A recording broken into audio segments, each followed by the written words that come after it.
The corpses walk in the tantric rituals. When somebody dies or when somebody is certified dead by your doctor, he's not completely dead. Up to 5 to 7 minutes, it's behaving as if it's alive and then falls dead, exhausts itself. So it's based on this that when somebody dies, there are rituals in India. Up to 14 days, there are various kinds of rituals. Once the body has been shed, once the legs have fallen, you cannot walk. Dead man cannot walk, isn't it? But that's not true. We can make them walk. The tantric sciences in India, this is their whole thing, to make a dead man walk. The corpses walk in the tantric rituals. There have been many, but one has been historically recorded. There was a yogi, there have been many like this, there still are. There was a yogi who had mastered what is known as Surya Sparsh. That means… Sparsh? Okay, touch, okay. Contact or touch. So this is like the solar touch. There is a certain type of yoga called Surya Sparsh. So he mastered this. This was a bong. What's a bong? A Bengali. So, he lived in Varanasi and he periodically went to his guru and learnt different steps of this and was mastering this step by step. So, any number of times he displayed this in public, that if you bring a bird, a dead bird, which has been checked by everybody, it's for sure a dead bird, not a bird which is acting dead. A really dead bird, if it died within the last 3 hours, it's gone rigid. You know, within 3 hours a bird goes stiff. The rigor mortis sets in for a bird much quicker than for a human body. Because a bird has… the blood temperature, the body temperature of a bird is much, much higher than that of a human body. So, the way it cools down and how soon the rigor mortis sets in is much quicker in a bird's body than in a human body.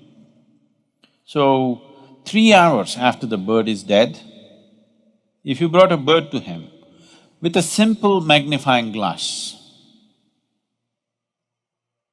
that too not from direct sunlight, from mirrored light.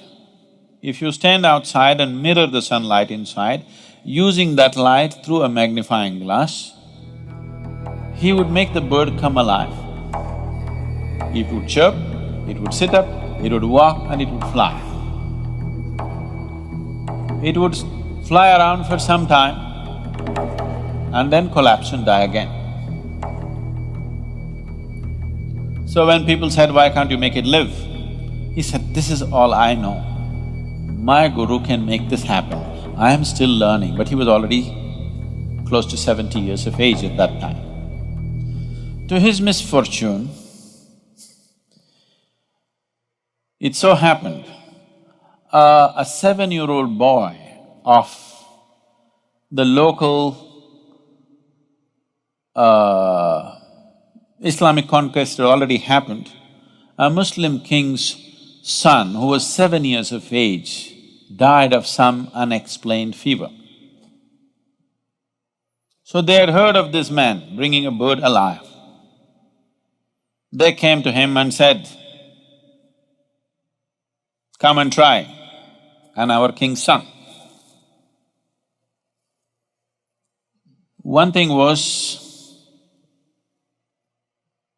he would never try it outside the presence of his deity.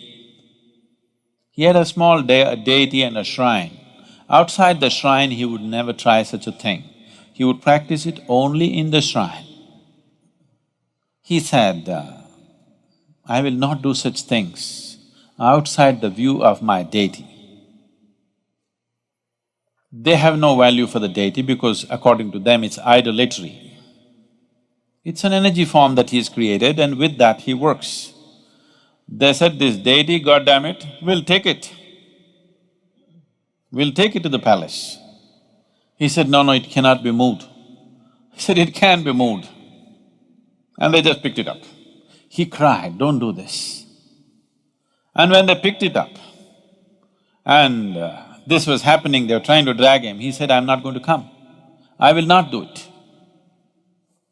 I am not going to do this. He got angry when they picked up the deity and taking it out like it's some kind of a toy.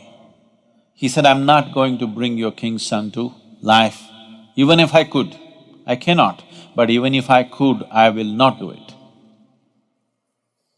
Then they held him by the hair and dragged him to the king and he said, I'm not going to do it. So they butchered him right there. And in the process of doing all this, they dropped the deity and it broke. So he had a few disciples to whom he was imparting this. It died with them, everything. But this has been clearly recorded by very responsible people that actually any number of times he did this, that he would make a dead bird which is dead for over 3 hours to actually get up and fly for a substantial period of time, that is more than an hour's time. And he repeatedly said, my guru can make this bird live for its full length of life, whatever that is. And my guru can even do it to a human being. There have been any number of such people. There was another yogi in South India. So usually they don't…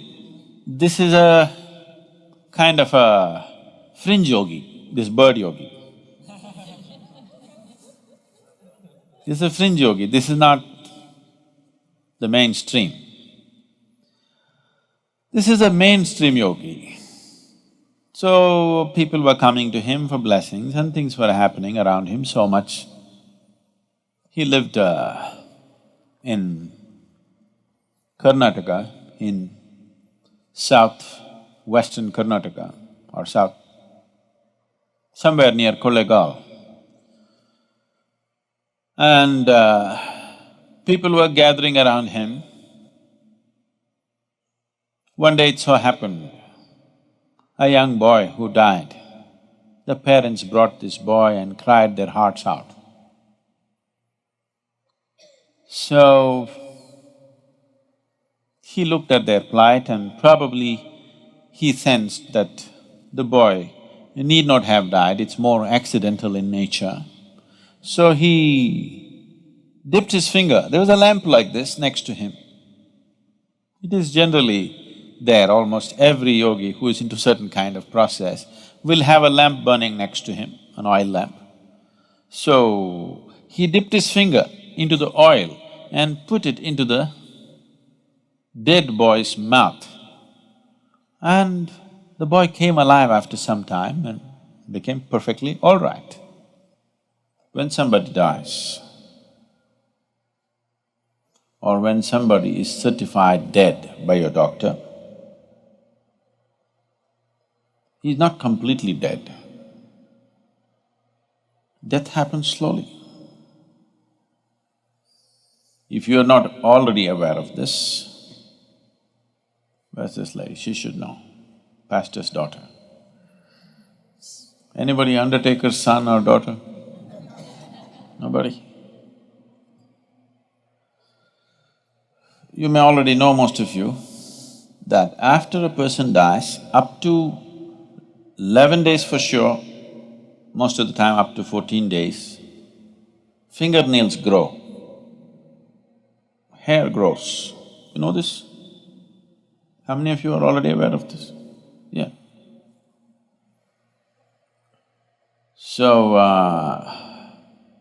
Because death is happening slowly, step by step it's going, it's not yet complete. The withdrawal of life process from this lump of earth happens step by step.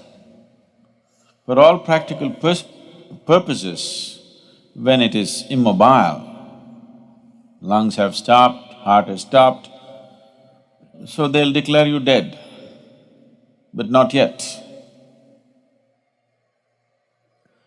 So it is by using this that still the life process is still continuing, you can rekindle that and activate the system. It is by using this that the tantrics have dead bodies walking. And it's not very uncommon, it's quite common.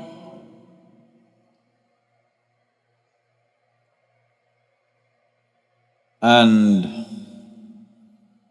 sometimes, they will be working upon this when the cremation is on.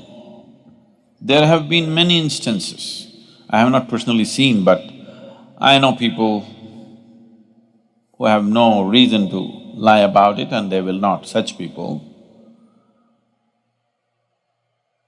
have actually seen a burning body getting up and walking. They've set fire to it, it's burning, but it gets up and walks. Because at that moment when the burning begins from outside, the life process retreats and there's a concentrated spaces where life is happening more intensely at that moment. They make use of that and rekindle the system in such a way that suddenly it gets up and walks. Up to 5 to 7 minutes, it's behaving as if it's alive and then falls dead, exhausts itself. So it's based on this that when somebody dies, there are rituals in India. Up to 14 days, there are various kinds of rituals. Unfortunately, these rituals have mostly lost the knowledge behind that, the power behind that has been lost, and people are just doing things like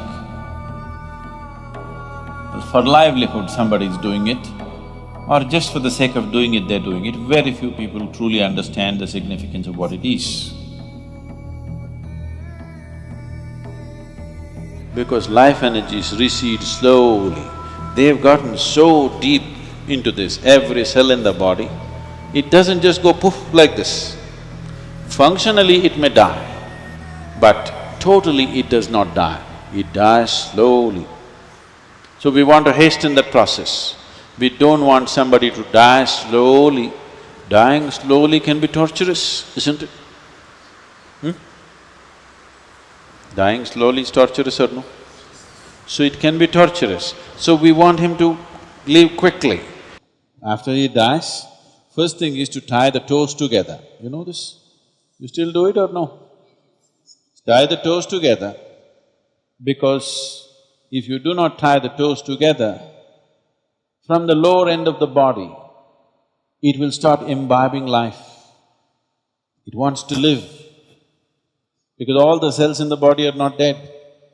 They're still making an effort to live. They will try to draw energy. When they try to draw energy, certain forces will enter the body. So you don't want that to happen to your loved one. So the moment he dies, you tie the toes. Now, no external support, he will go much more quickly. And the next thing is, you wash him up with water.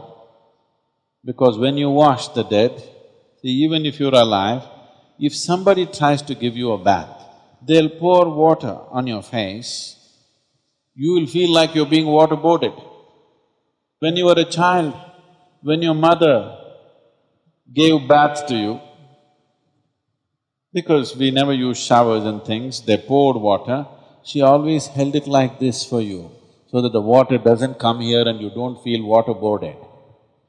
But somebody else was giving a bath to you, they just poured, children are doing like this. Yes or no? So if you just pour water over the face, this dead guy gets waterboarded. If any little activity is happening, it'll all cease. So to live gracefully and to die gracefully is very important. Death is not some strange subject that we should not talk about. It is right here, progressing for all of us, isn't it? Slowly maturing, your death is maturing. One day it'll be complete. Let it be a long time after, but right now it is maturing, isn't it? So if you understand life very well, absolutely well, you can exit the body in such a way that you exit completely, you gather everything and leave. If you live like that, then we will give you a burial. We don't burn your body because we don't want to waste the wood on you. You have completely exited, there is no hurry. We can keep you for a day or two and then bury you. So I'm saying, this is a culture where we understood life and death absolutely well and dealt with it as it should be dealt with. Within the first 14 days, you can do a lot of service to the dead. That culture grew, that science grew in a big way in this country, but then got corrupted. So, what was a very wonderful science became commerce, and commerce became corruption. So today, if somebody in your house dies, you go to those people who claim they will do something, they will say, your grandfather wants to drink milk, give a cow, not 1 liter of milk, a cow. Your grandfather… it's raining, your grandfather needs umbrella, give an umbrella. Your grandfather is walking through thorny paths, he needs footwear. See, whatever you may know or you may not know about your grandfather, one thing you know is he left his body here and went.